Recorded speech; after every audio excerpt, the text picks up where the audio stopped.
দরজাটা খোলো।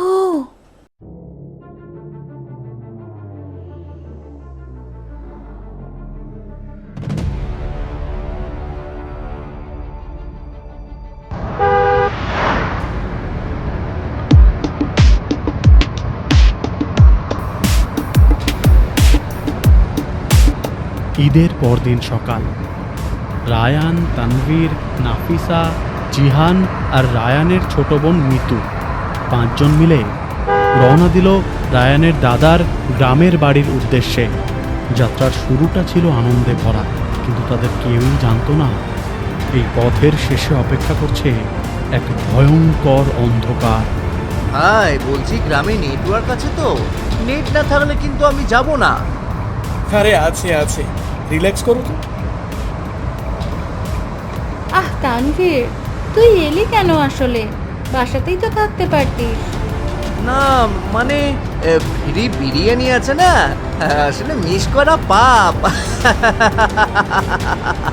সবাই একসাথে হেসে উঠল, কিন্তু মিতু জানালার বাইরে তাকিয়ে আছে। সে একটু আনমনা। মিতু, কি হলো রে? একদম চুপচাপ যে। ভাইয়া, আমি দাদার বাড়িটা গত কিছুদিন যাবৎ স্বপ্নে দেখেছি। কি বলিস? অনেক দিন ধরে দেখছি একটা ছোট্ট মেয়ে দাঁড়িয়ে থাকে জানলায়। সে কাঁদে আর মনে হয় নীরবে আমাকে ডাকছে। ঠিক আছে ড্রাইভার ভাই, এখনই গাড়ি ঘোরান, আমি বাড়ি যাব।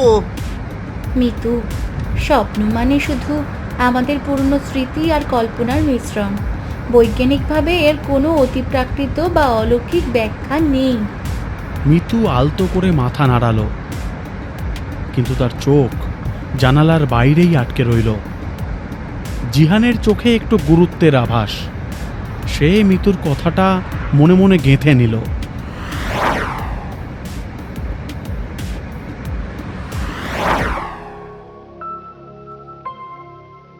বিকেলে তারা বাড়ির সামনে এসে পৌঁছল।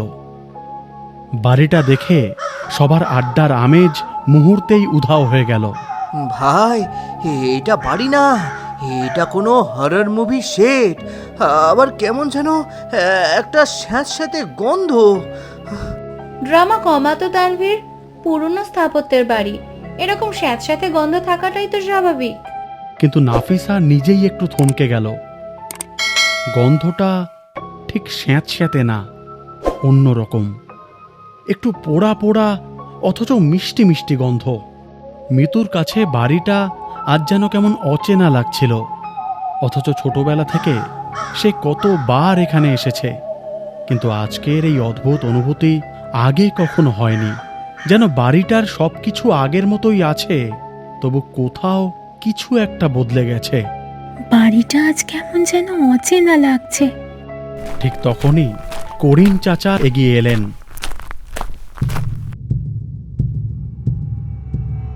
তোমরা এত দেরি করে এলে বাবা?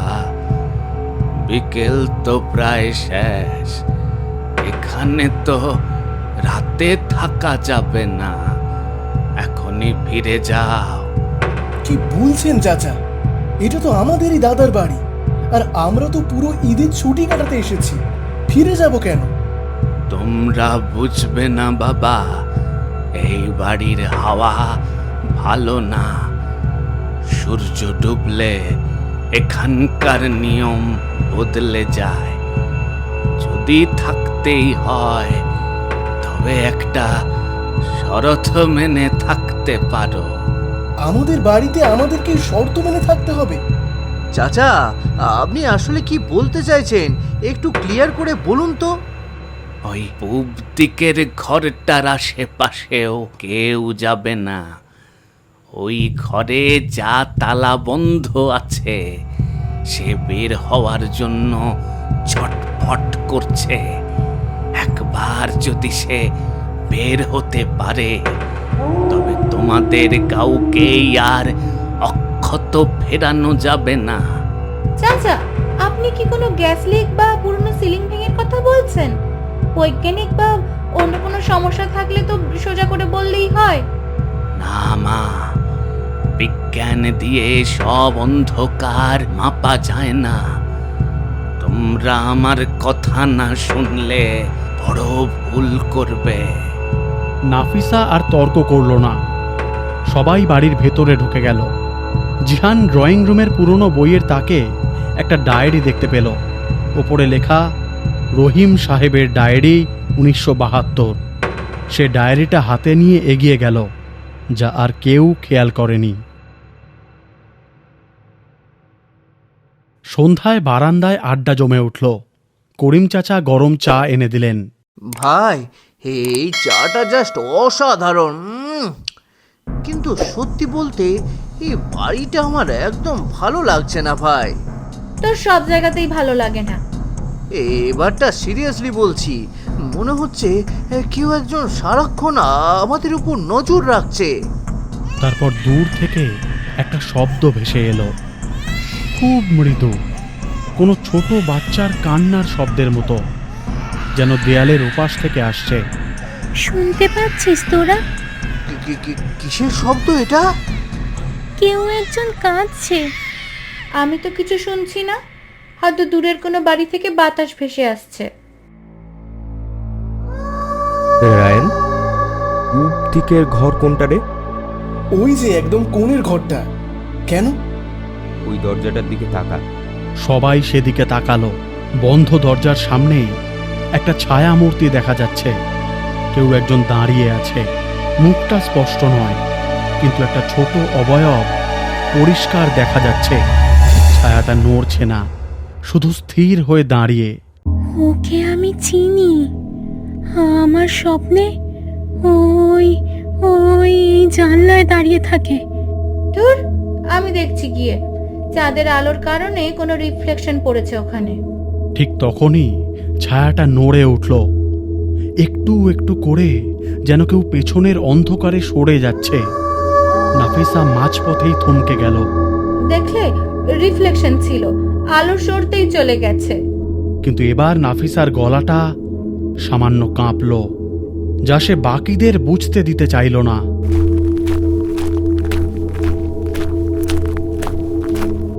তোমরা ওদিকে তাকিও না বাবা, ওকে একদম মনোযোগ দিও না।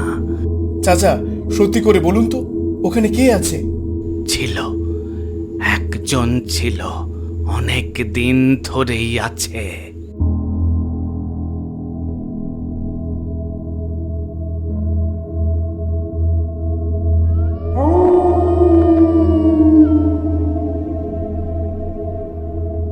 রাত 10টা।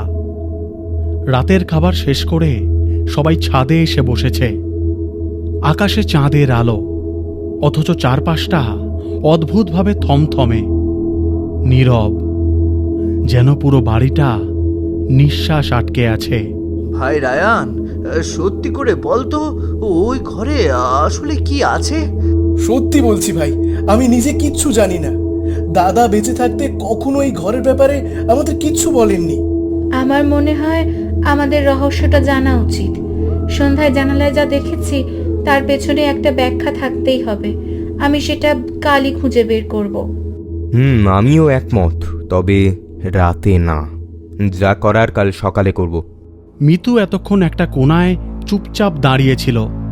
ভাইয়া, ওই মেয়েটা এখনো কাঁদছে, আমি স্পষ্ট শুনতে পাচ্ছি। মিতু, তুমি কি শিওর?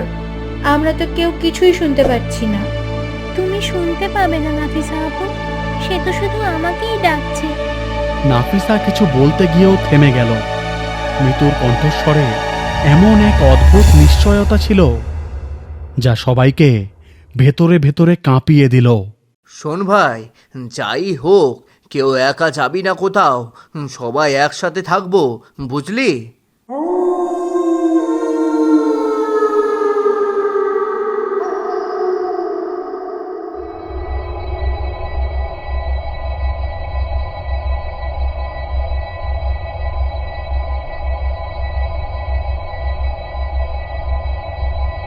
রাহেলা 3 বছর বয়সে এই বাড়িতে এসেছিল।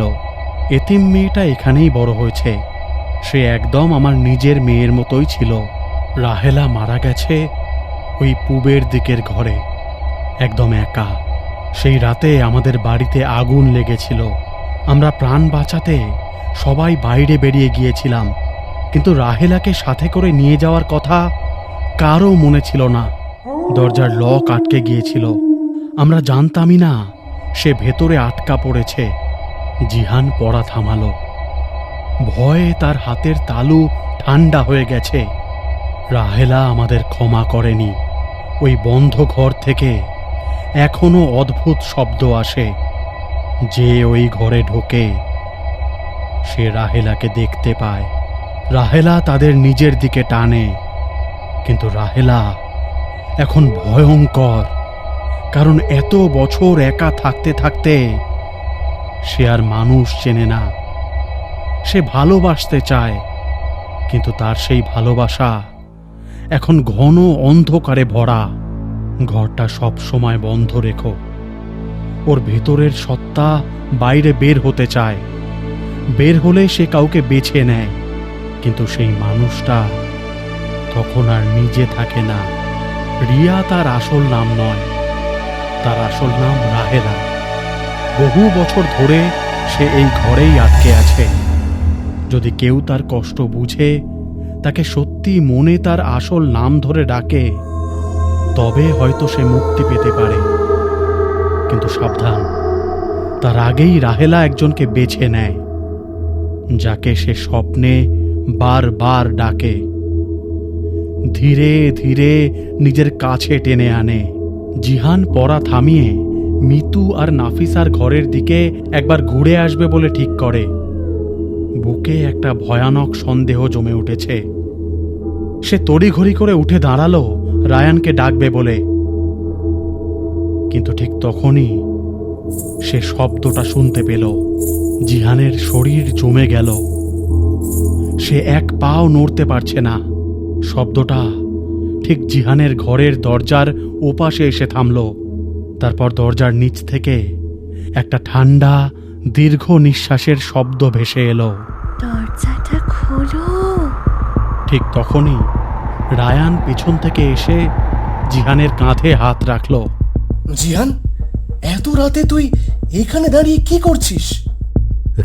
রায়ান, এই রায়ান, রায়ান, তুই কি এইমাত্র কোনো শব্দ শুনলি? দুজন নিঃশ্বাস বন্ধ করে দাঁড়িয়ে রইল। হঠাৎ দরজার ওপাশ থেকে একজন ছোট মেয়ের চাপা কান্নার শব্দ ভেসে এলো। কান্নাটা ধীরে ধীরে কাছে আসছে। তারপর একসময় একদম দরজার ওপাশে এসে থেমে গেল। সে যেন বলতে চাইছে, আমার মনে হয় রাতে খারাপ কিছু ঘটতে পারে। আমাদের সকলের একসাথে বসে রাতটা পার করা উচিত।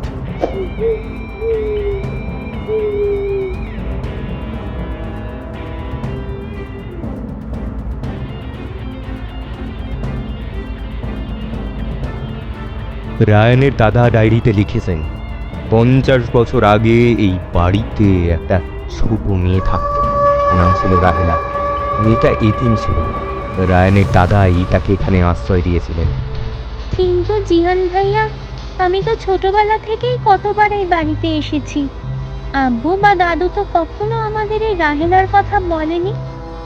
এত বড় একটা ঘটনা তারা কেন আমাদের কাছ থেকে লুকিয়ে রাখলো?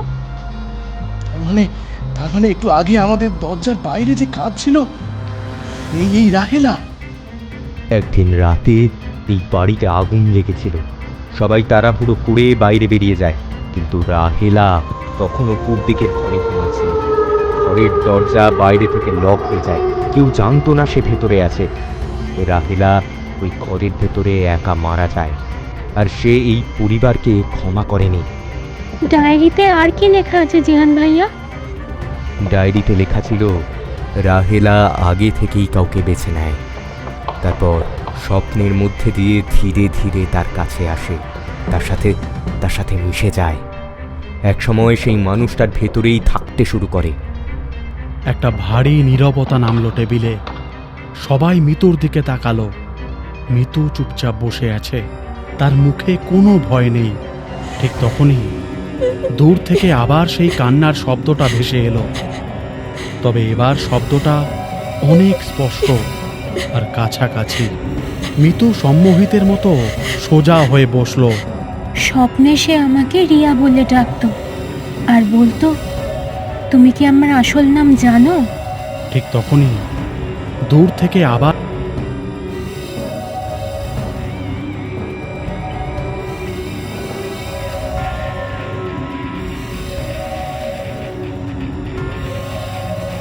এটা সম্ভব না, কিন্তু কিন্তু এটা সত্যি। হঠাৎ চারপাশের নিস্তব্ধতার মধ্যে ঝুমঝুম করে নুপুরের শব্দ ভেসে এলো। ভাই, আমি কিন্তু ওই ঘরের দিকে এক পাও যাব না। কিন্তু তোরা গেলে আমিও যাব। একা থাকার চেয়ে ভয়ের মধ্যে একসাথে থাকা ভালো। আমরা যদি এখন সারা রাত এই ডাইনিং টেবিলে ভয়ে বসে থাকি, তবে সকাল পর্যন্ত কেউই বাঁচবো না আমরা। আমাদের একসাথেই এর শেষ দেখা উচিত। পাগল হয়েছিস নাফিসা? করিম চাচা ওখানে যেতে বারণ করেছেন। আমি জানি রায়ান, কিন্তু আমার মন বলছে রহস্যটার মুখোমুখি না হলে আমরা কেউ শান্তিতে নিঃশ্বাসও নিতে পারবো না।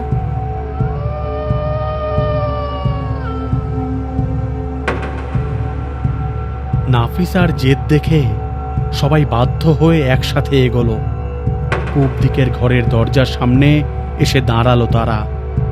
ঠিক তখনই ঘরের ভেতর থেকে একটা গন্ধ ভেসে এলো, সেই পোড়া পোড়া মিষ্টি মিষ্টি গন্ধ। এই গন্ধটা আমি বিকেলে বাড়িতে ঢোকার সময় পেয়েছিলাম। রায়ান হাতল ঘোরানোর আগেই ভারী কাঠের দরজাটা ভেতর থেকে নিজে নিজেই খুলে গেল। পুরনো কবজার এক দীর্ঘ কিচকিচ শব্দ হলো। ঘরের ভেতর থেকে এক তীব্র বরফ শীতল হাওয়া এসে সবার গায়ে লাগলো। সবার গায়ের লোম খাড়া হয়ে গেল। ঘরের ভেতরে ঘুটঘুটে অন্ধকার, আর ঠিক ঘরের কোণায় একটা ছোট মেয়ে পিঠ ফিরিয়ে বসে আছে। চুপ তানভীর, একদম আওয়াজ করবি না। মেয়েটি পেছন ফিরে বসে আছে। তার পরনে একটা পুরনো দিনের ফ্রক, যাতে স্পষ্ট পোড়া দাগ রয়েছে। সে একদম নড়ছে না। তার চুলগুলোর নিচ থেকে হালকা ধোঁয়া আর পোড়া গন্ধ বের হচ্ছে। কে কে তুমি? মেয়েটি ধীরে ধীরে তার মাথাটা ঘোরালো। তার মুখটা মৃত মানুষের মতো ফ্যাকাশে।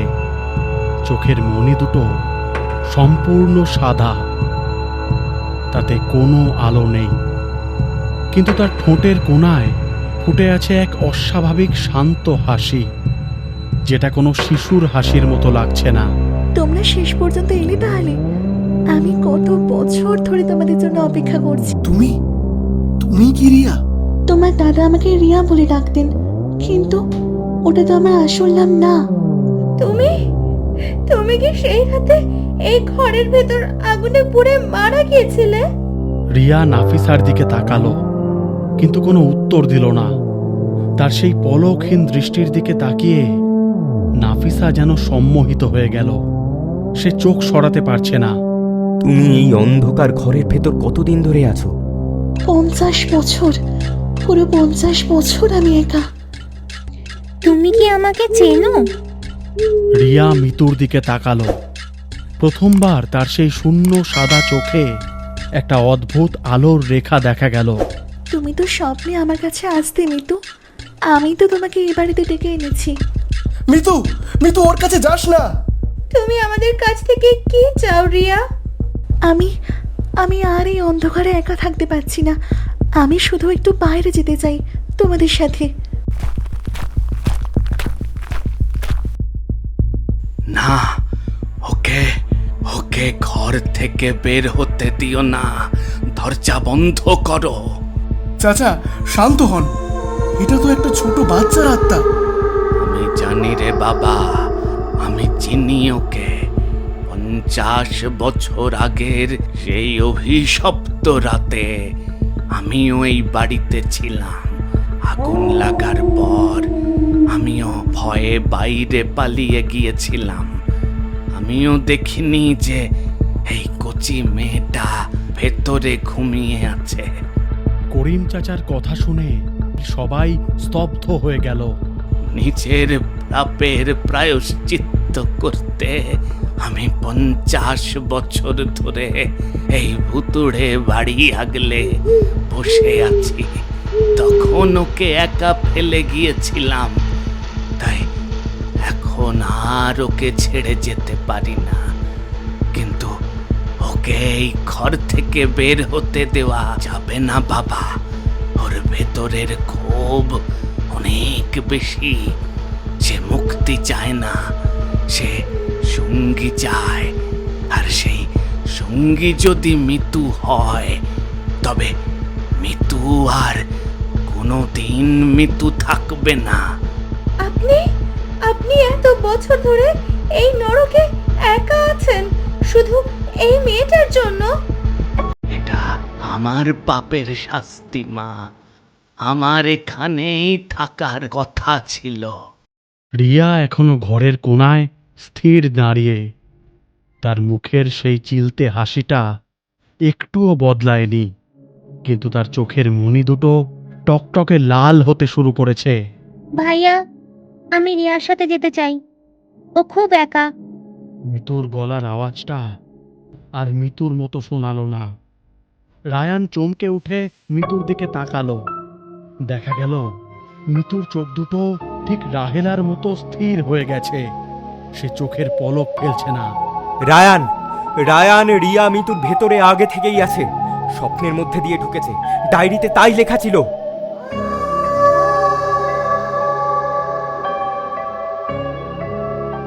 মিতু, মিতু আমার দিকে তাকা, কি করছিস তুই? মিতু পুতুলের মতো ধীরে ধীরে রিয়ার বাড়িয়ে দেওয়া হাতের দিকে এগিয়ে যাচ্ছে। রায়ান মরিয়া হয়ে মিতুকে পেছন থেকে জাপটে ধরে ফেলল। ছেড়ে দাও রায়ান, ও তো নিজেই আমার সাথে আসতে চাইছে। ওকে ওকে আমার খুব পছন্দ হয়েছে। না, আমি আমার বোনকে কিছুতেই নিতে দেব না। রায়ান, রায়ান ওকে আসল নাম ধরে ডাক, কিন্তু শুধু নাম না, ওর কষ্টের কথা স্বীকার করতে হবে, সত্যিকার ভালোবাসা দিয়ে। রায়ান, এইটাই সুযোগ। জলদি কর ভাই, জলদি জলদি জলদি কর। রাহেলা, আমরা তোমাকে দেখতে পাচ্ছি, আমরা তোমার কষ্টের কথা জানি। তুমি সেই রাতে একা মরেছিলে, সেটা তোমার কোনো দোষ ছিল না। আমাদের পরিবার তোমাকে ভুলে গিয়েছিল, এটা আমাদের অপরাধ, তোমার না। কিন্তু আমার বোন নিষ্পাপ, ওকে তুমি ছেড়ে দাও রাহেলা। আমরা তোমাকে মনে রাখবো, সব সময় মনে রাখবো। রাহেলা নামটা আর সেই স্বীকৃতির কথাগুলো শুনতেই মেয়েটি এক জায়গায় থমকে গেল। তার চোখের সেই কুচকুচে কালো রংটা গলে জল হয়ে গেল। 50 বছর পর প্রথমবার তার চোখ দিয়ে অশ্রু গড়িয়ে পড়ল। তুমি আমার আসল নাম জানো? হ্যাঁ, আমি জানি তোমার নাম রাহেলা। আমরা কেউ তোমাকে ভুলে যাইনি, তুমি আর একা নও। রাহেলার আলোর ছায়াটি ঘরের জানলা দিয়ে ধীরে ধীরে বাতাসে মিলিয়ে গেল। সাথে সাথেই মিতুর শরীরটা নিস্তেজ হয়ে ঢলে পড়ল। ভাইয়া, আমি এখানে কিভাবে এলাম? কি হয়েছিল আমার? সব ঠিক আছে রে বোন, সব একদম ঠিক আছে। করিম চাচা পাশে দাঁড়িয়ে আছেন। তার চোখ দুটো বন্ধ, কিন্তু তার ঠোঁটের কোণে এক চিলতে শান্তির হাসি। 50 বছর ধরে বুকে বয়ে বেড়ানো অপরাধ বোধের ভারী পাথরটা আর যেন এক মুহূর্তে হালকা হয়ে গেল।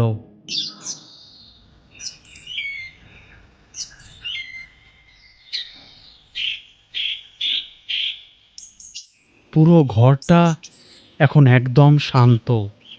কোনো ভুতুড়ে ছায়া নেই, কোনো কান্নার শব্দ নেই। ভোরের প্রথম আলো জানালা দিয়ে ঘরের ভেতর এসে পড়েছে। নাফিসা জানালার বাইরে উদাস মনে তাকিয়ে আছে। সকালে সবাই জলদি জলদি বাড়ি ফেরার জন্য গাড়িতে গিয়ে উঠল। করিম চাচা পূব দিকের ঘরের দরজায় সেই বিশাল লোহার তালাটা ঝুলিয়ে দিলেন। সবাই গাড়িতে উঠল। রায়ান ড্রাইভিং সিটে বসে শেষবারের মতো উইন্ডশিল্ড দিয়ে বাড়িটার দিকে তাকালো। বাবা, তোমরা কি নিশ্চিত মিতু ঠিক আছে? হ্যাঁ চাচা, সে একটু দুর্বল কিন্তু ঠিক আছে। রাহেলা মুক্তি পেলে তার পোড়া মিষ্টি গন্ধটা থাকার কথা না, কিন্তু সে যদি চলে না গিয়ে লুকিয়ে থাকে তাহলে গন্ধটা যায় না। রায়ান আর কিছু বলল না, গাড়ি চলতে শুরু করলো। হঠাৎ তার নাকে এসে লাগলো সেই পোড়া মিষ্টি গন্ধ। রায়ান ঘাড় ঘুরিয়ে পাশের সিটে তাকালো। মিতু জানালার বাইরের দিকে চেয়ে বসে আছে।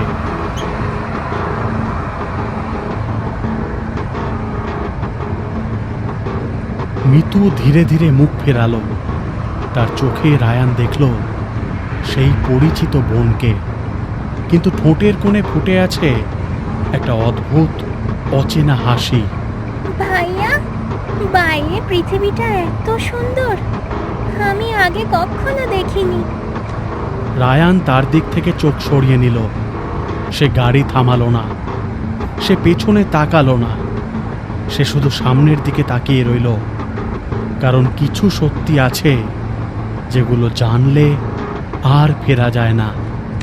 গাড়িটি গ্রামের কাঁচা রাস্তা ধরে এগিয়ে চলল। রাহেলা মুক্তি পায়নি, সে শুধু নতুন একটা শরীর খুঁজে নিয়েছে।